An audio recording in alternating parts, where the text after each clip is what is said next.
Hello, fellow humans. Today I'm here to give you a TBR and recommendations for Nonfiction November.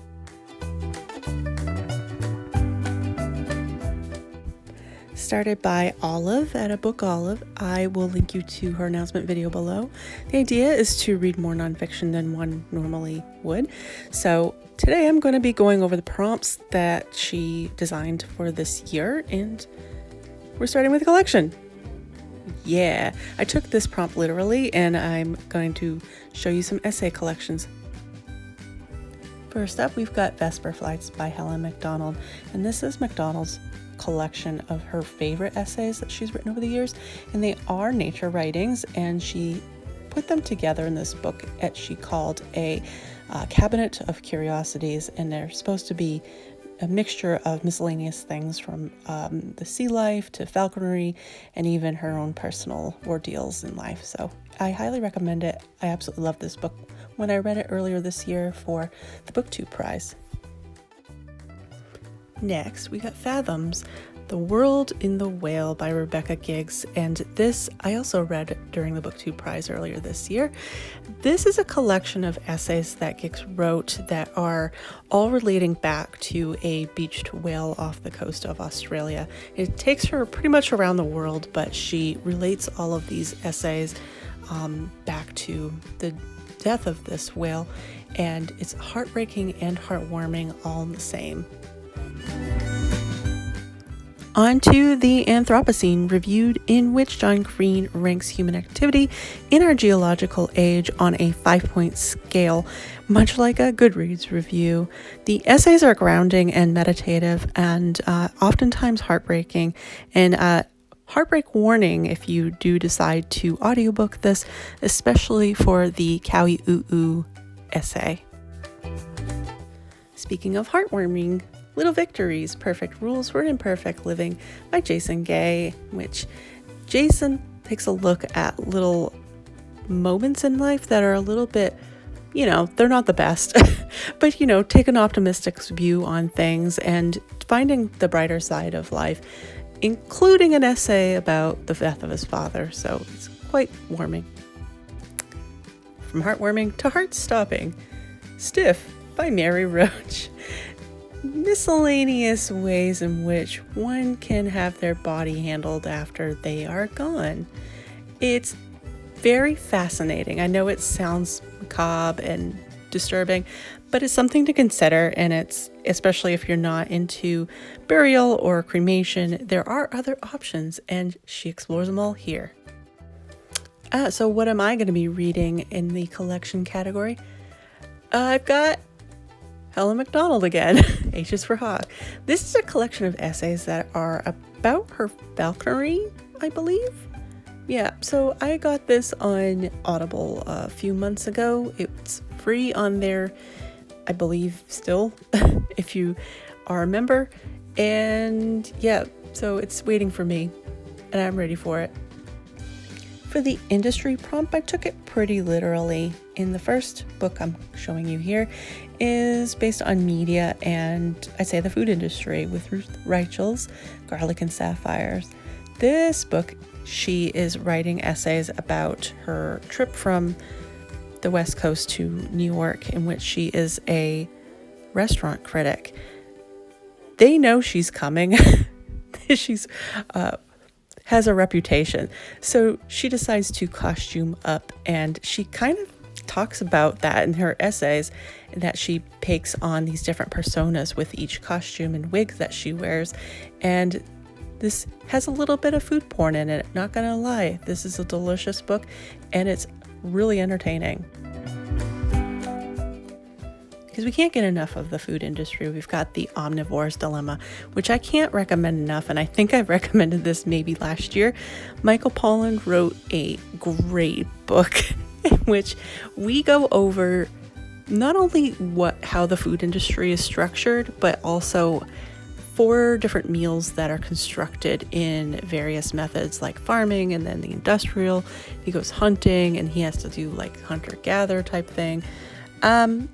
The book cover that I have here it's subtitled The Secrets Behind What You Eat but it's also known by another title, in which a natural history of 4 meals. So he actually does set out and construct a meal, 4 different methods, and it's really interesting. I highly recommend it. Moving on to textiles, we have The Radium Girls by Kate Moore. This is a heartbreaking collection of what happens when a company doesn't give 2 shits about their employees and how that is handled. This book talks about the different women that were involved in the radium dials and how they slowly died really painful and terrible deaths as a result of their company's mismanagement of safety regulations. The resulting lawsuits and other activities that happened at this plant structure our modern safety OSHA guidelines that we have today in manufacturing. Maybe you'd like to explore how the mental health industry is handled here in the US with The Great Pretender, the undercover mission that changed our understanding of madness, with Susanna Cahalan. In this book, Susanna explores an essay that is produced by Dr. David Rosen, and it's this research that he did, which is basically replicating the work of Nellie Bly in 10 Days in a Madhouse, in which he actually had himself committed along with a bunch of different students in various mental health wards across the states. And the results of this research are what now establishes how mental health is handled in the US today. And finally, we explore the birth of pretty much all industries with The Geography of Genius, a search for the world's most creative places from ancient Athens to Silicon Valley by Eric Weiner. I'm recommending this book because it's downright fascinating with Weiner's semi-sarcastic wit. It makes it entertaining. But he's also arguing that we are currently exiting a tech age of enlightenment in California. So what do you think? So what I'm reading, I'm actually stretching the boundaries and looking into the industry of sex with A Boob's Life, How America's Obsession Shaped Me and You by Leslie Lear. And this could probably also double for treatment and style because it's a cute cover. But anyway, I haven't seen any actual reviews on this book, so I'm kind of curious. In the category of style, I want to recommend books with some sort of artistic vision, including On Looking, quite literally, 11 Walks with Expert Eyes by Alexandra Horowitz. In this book, Alexandra goes on, as the book says, 11 walks with different people, and they explore how they experience New York City or wherever it is that they're walking. But anyway, she goes on some really fascinating walks with like a geologist and a typographer, and including a blind woman. Now, I actually recommend this book to anyone with some sort of a creative niche that's going through a writer's block or some sort of a creative block at the moment. So I think that this would be inspiring because I found it so. How about a little true crime? Midnight in the Garden of Good and Evil by John Barrett. This is about the murder that took place at the Mercer House. And I stuck that in style because for 2 reasons. One, Lady Chablis, who is an iconic drag queen who lived in Savannah at the time. And number 2, because the format of this book is just so unusual. Yes, it is nonfiction, but it doesn't read that way. It's got so much character in the dialogue. It's unbelievable. It reads like you just get absorbed into it like a fiction novel. It's great. Trust me. And keeping it grim, Lady Killers, Deadly Women Throughout History by Tori Tefler.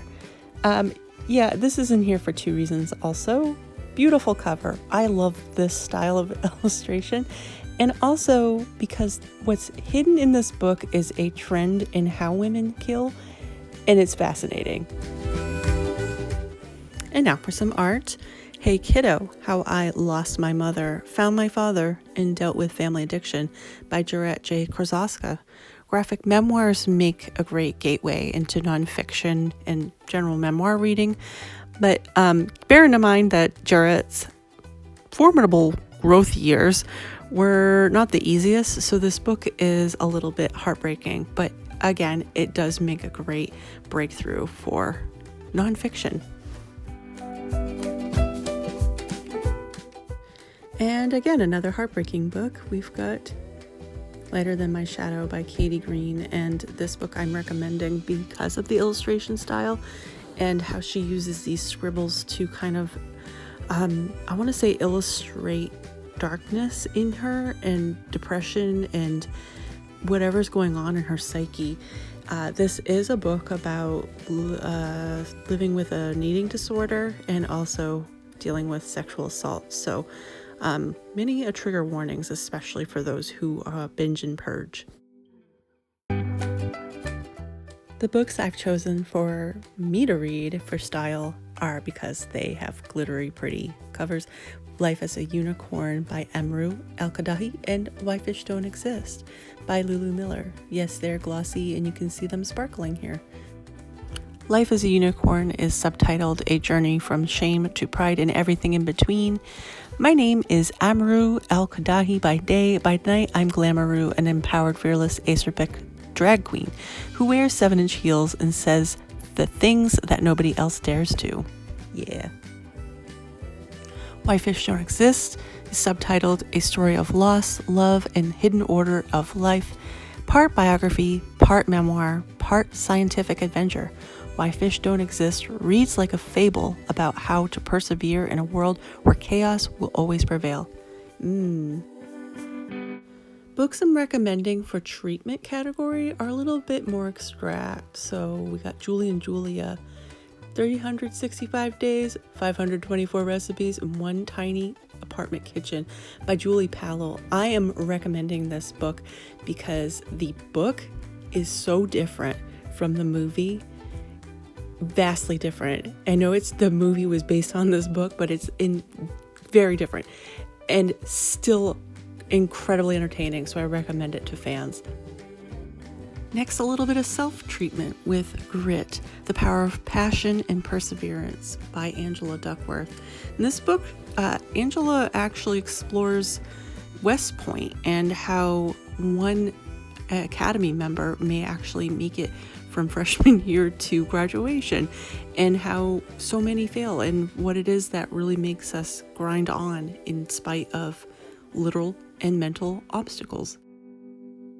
And speaking of self-treatment, Educated, a memoir by Tara Westover. This is a popular book, I know, but you probably already read it. But this is essentially just about how one can go about educating oneself to become not only like a better person, but to rescue herself. Tara was living with a survivalist family, and she would have been mistreated if she had continued to live there. But she found education, she self-educated, and managed to make something more of herself. I mean, taking the word treatment prompt quite literally with My Lobotomy, a memoir by Howard Dully. I read this last year for Nonfiction November, and this is frankly about his lobotomy that he had. He was about 14 years old when he ended up receiving that. And it's also about the domino effect that happened with his life and the turns that it took on his stability as a human throughout. So it's about him growing up until now, pretty much. And mind my middle fingers, I've got The 7 Necessary Sins for Women and Girls by Mona Elthaway. This book explores how women and girls are raised and treated differently from men, and how we need to quote unquote reverse or masculinize our roles.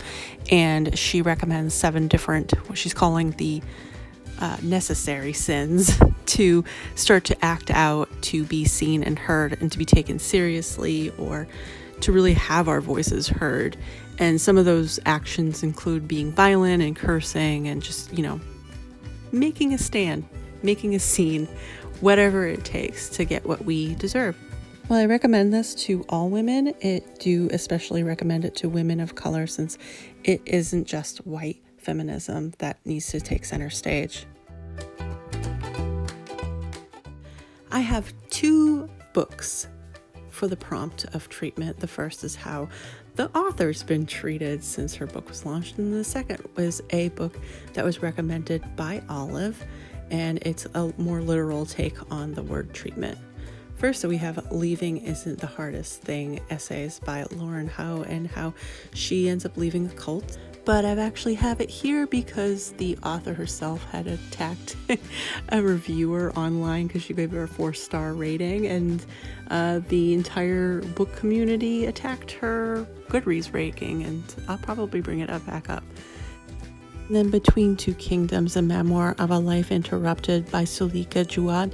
And this book is about cancer treatments and her survival and how she's persevered through over the years. Lastly, I have a book that I couldn't categorize, and that's How I Became a Tree by Sumana Roy. It's being re-released by Yale University Press, and I've had this on NetGalley for ages. It's out now, so you can buy it, but anyway, it's kind of like a memoir, but it's kind of not. It's kind of like how she found nature to be a source of inspiration and that she wants to become more like a tree. And yeah, that's it. And that's it for me. I hope you found this list of recommendations helpful. Thank you so much for watching.